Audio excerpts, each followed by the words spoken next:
who's in there. Both waist gunners, huh? The docs are working on them now. One's pretty bad.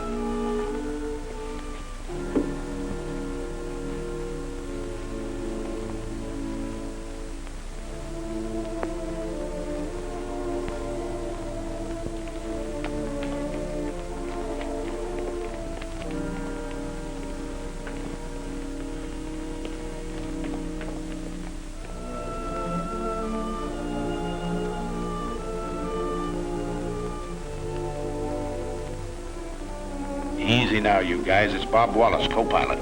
He slammed one through the cockpit, tore into Wally below his knee.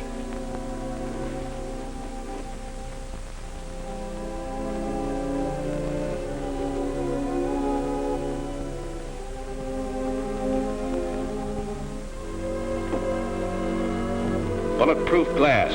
Well, Sergeant, guess you live right. Yes, the bombardiers with their first aid kits had plenty of work today, crawling back through the bomb bays, trying to keep a steady hand in the rough going.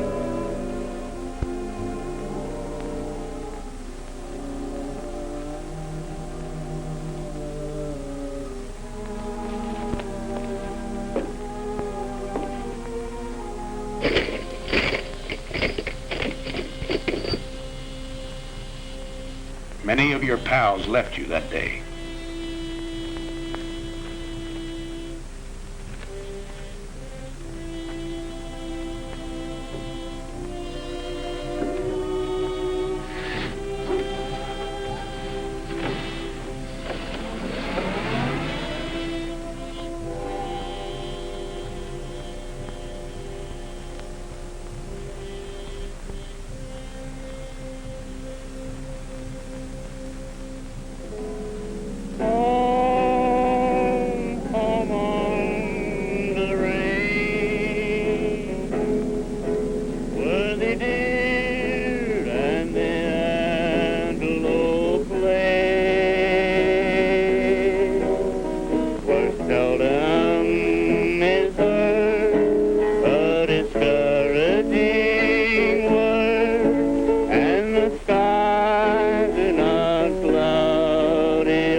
Another loading. But if you happen to catch one in the wrong place, they've got a pretty nice repair shop. Ever see a sergeant flip a tulip in a lieutenant's face? Well, you just did.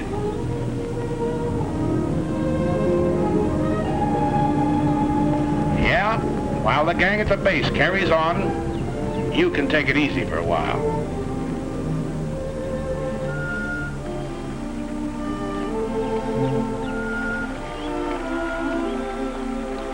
How they biting, Sarge? Nice fat pike, huh? This one's been stretched a little. We drop in on Lieutenant Bob Wallace to see how he's doing. How you feeling? Great. I'll be out of here in a couple of weeks. Oh, Miss O'Neill, it's Captain Gable. How do you do, Captain Gable? How do you do, Miss O'Neill? Wally, I never got a chance to ask you. Tell me just what happened when you got hit. Well, we'd left the target and we were on our way home. We got to the coast and we had our guns stowed away. A couple of FWs snuck up on us and gave us a good burst. Oh, I see. You had your guns stowed away, eh? That's right. That was a little early, wasn't it? It certainly was. It's not a very good idea to relax over here until you get back to your own base. Is that right? That's right. Well, go ahead. Then what happened? Well, after I got hit, I climbed down out of the pilot's compartment and got the top turret gunner to help me down in the bomb bay. He gave me some first aid, put a tourniquet on my leg, and took a good job of it. Well, that's fine. I guess you think it's a good idea for these combat crews to have first aid training then, is that right? I sure do. Yeah. So, Wally, what do you think of the B-17s? Your instruments, your guns, and all the rest of the equipment they're giving you to fight this war with? It's the best equipment in the world. That's good. Say, I hear you got your Purple Heart, too. Yes, Colonel Kendall was in the other day and gave it to me. I was more nervous than when those FWs were diving on us. Well, outside of that, are they treating you all right around here? Did you hear that, Miss O'Neill? Wally's doing okay. Back at the base, they repair your ships, too. The busiest legs in the outfit belong to Major Ace Akins, the S-4. This airplane's got to fly in the morning. It's going to be ready? Oh, Major? I don't know, sir. Well, let's have no ceremony. Let's get the fans turning. Keep the fans turning. The slogan of the ground crew. They work hard, these boys. They work 90 hours straight without sleep. But your ship is their baby, and she's got to fly. And if you need to repair a few thoughts, Sunday's always a nice day for it, if there's no raid scheduled.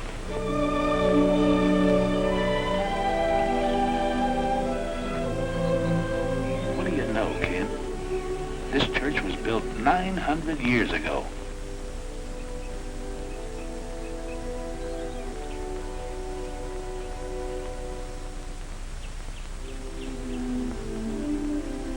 Over at the hospital, Father O'Connor celebrates the Mass.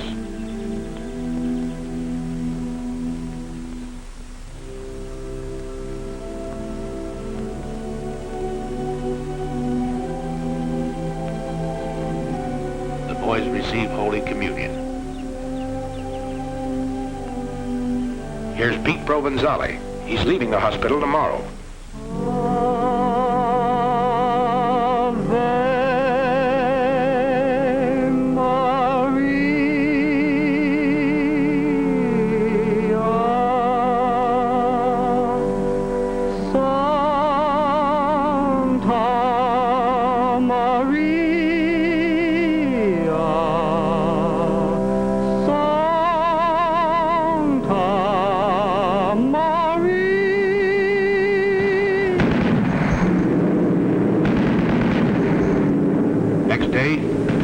Back to work. The outfit's back to work. The 351st is still flying, Adolf.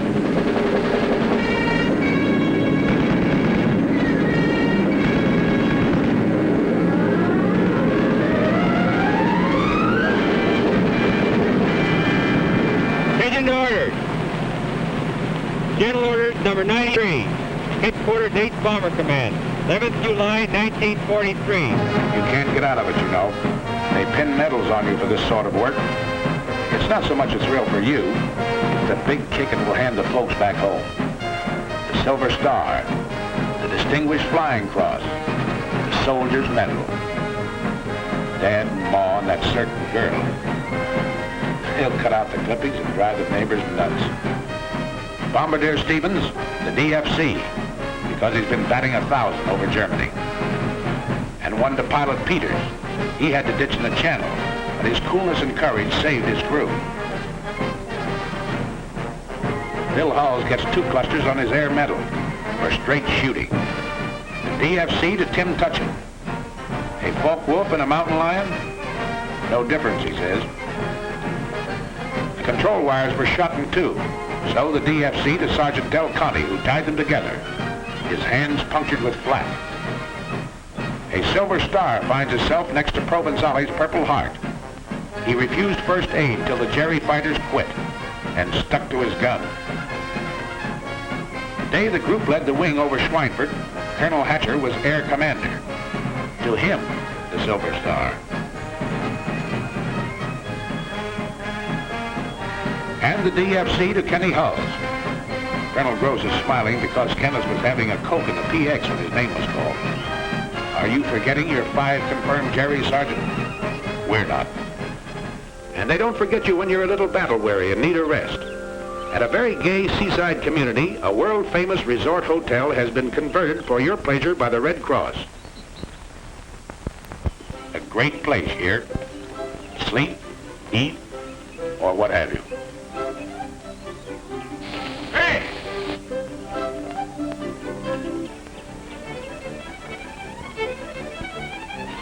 Not on your life, Clark. None of that here. Oh, but look, Art, just a few shots. Oh, we're here for a rest.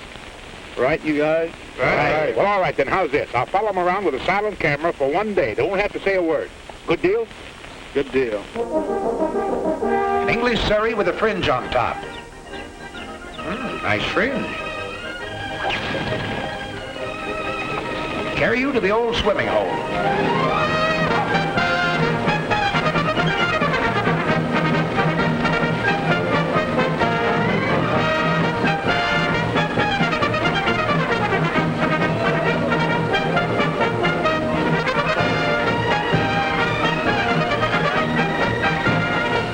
Let down your flaps and slide in.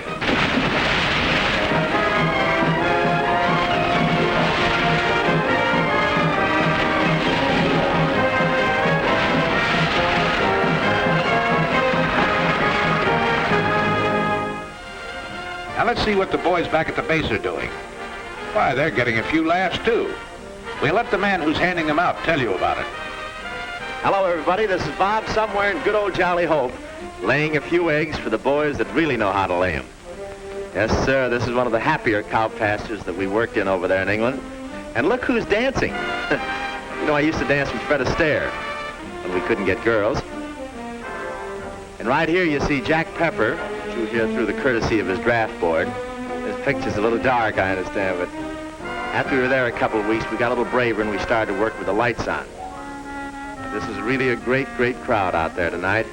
And I understand Rhett Butler is on the fringe of the crowd. They tell me that they stopped him from flying in those B-17s. They claimed his ears held the plane back. Nice little scene. Shows Pepper trying to get his expense money. Look at that mob. You should have heard him cheer when Francis Langford walked out and when Tony Romano played the guitar. Yes, sir, you'll never know how this bunch of boys picked up our morale. And again, the weather breaks over the continent, and the handwriting on the wall spreads your story. You're into the third panel now. You've been out 8 days in a row and done a doubleheader over France on the 9th. This man's Air Force is piling it on. New combat wings have been added. New air divisions formed. So you're not very surprised when General Aker comes that day. Something big is up. He goes into the briefing room to confer with the old man and his staff. They call in the squadron commanders, even the flight commanders. What did he tell them? Your 4 squadron COs, they know, but don't talk. Just grin a little with excitement. It's something big, all right, because the bomb dumps have been getting plenty of heavy stuff lately. And a loading order came through this afternoon. Stand by. More than that, wing racks. We're really going to pile it on.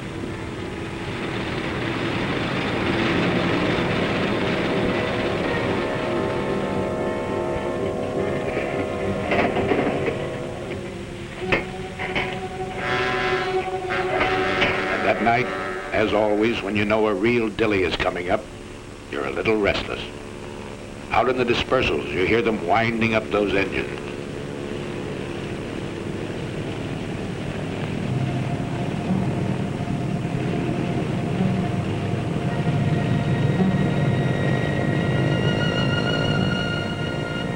That's all right, ground crew. Make 'em sing. Make 'em sing good.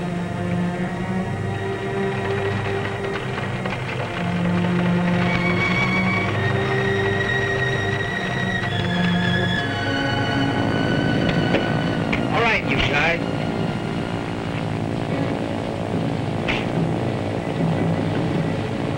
Breakfast at 3, briefing at 4.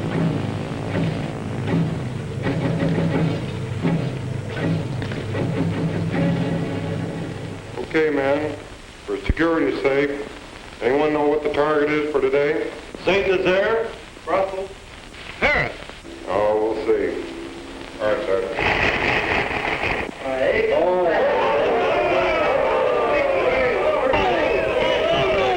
Sprechen Sie Deutsch? This was the longest penetration for this group. We've got an A+ target over here. We've got to get it today. Okay, gentlemen, stations are at 5:05, start engines 6:05, taxi at 6:15, takeoff 6:30. Got it? That's all.